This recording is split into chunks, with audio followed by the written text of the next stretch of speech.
Hi there, Yorkshire Prepping here. So today I'm just going to run you through one of the best fire starters I find to use. This is my personal preference, but I'm sure if anyone does use this method, you will know how good it is.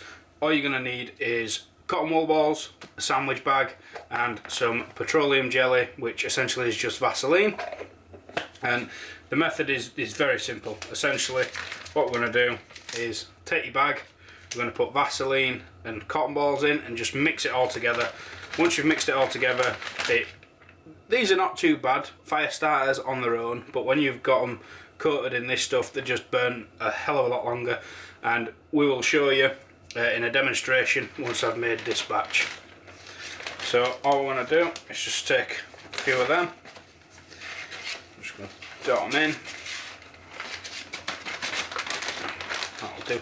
You don't have to wear gloves, but I have cut my trigger finger today on a razor blade reaching into a bag. There were a blade that had fallen out of the packet and I ended up cutting my sensor.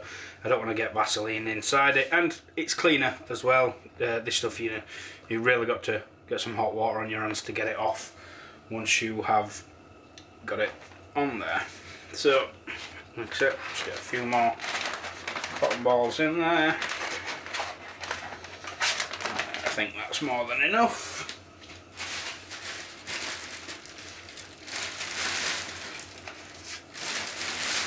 Like I say, it's a brilliant method. I try and carry a bag of these with me when I'm going out camping and into woods and stuff.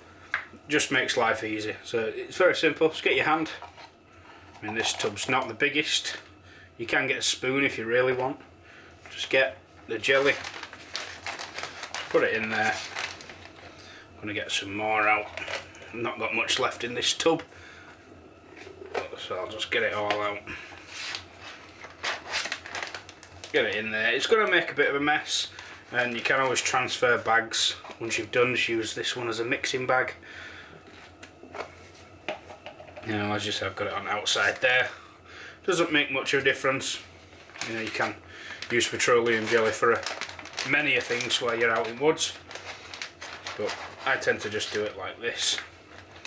So once you get it in, like I said, I know it's messy, but once you get it in there, just somewhat seal it, and then just start mixing it together. Get it nicely coated. You want all of them nicely coated. You can do them individually, so just taking one, dipping it in, rubbing it in, and then dropping it in the bag.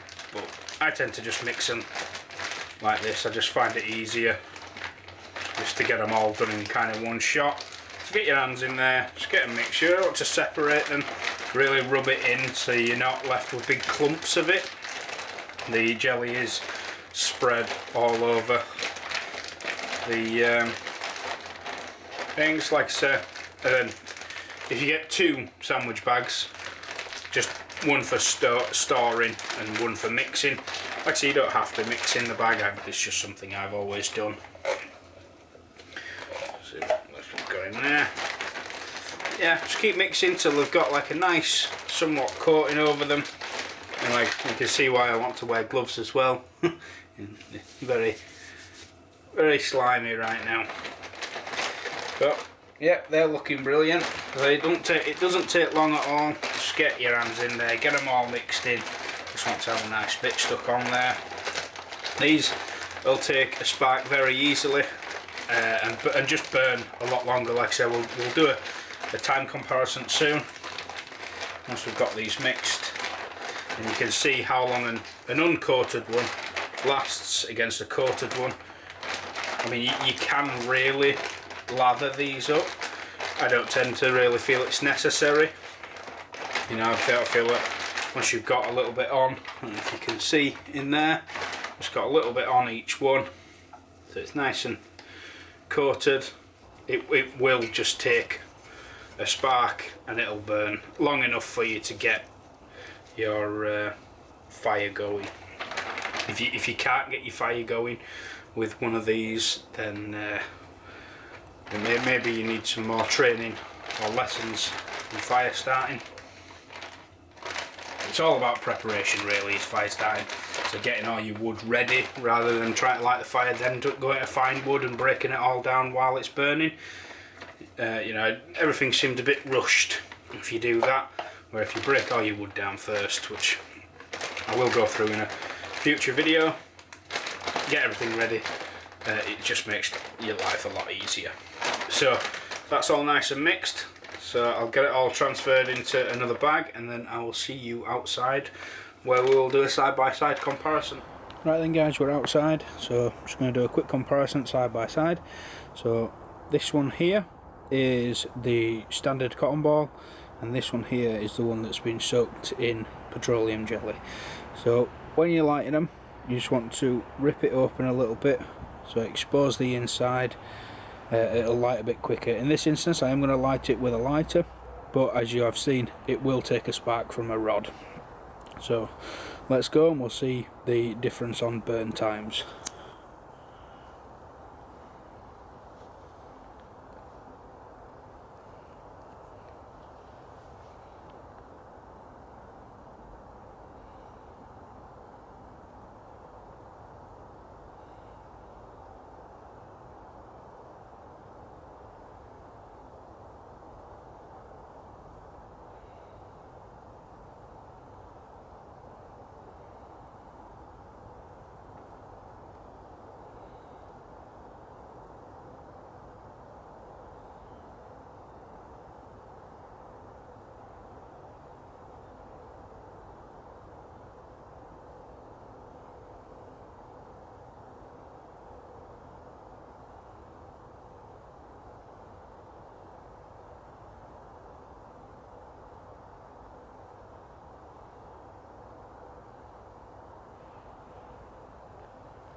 Right then guys, that is officially out. It's been out a few seconds now just for confirming, but as you can see there's a massive difference on the burn times. I even threw an extra one in of the uncoated ones, just ripped open a bit as well, just so it had a bit more exposed to see if it burned any longer, but no, definitely not. And this is why I use the pre-coated ones over just a standard cotton ball.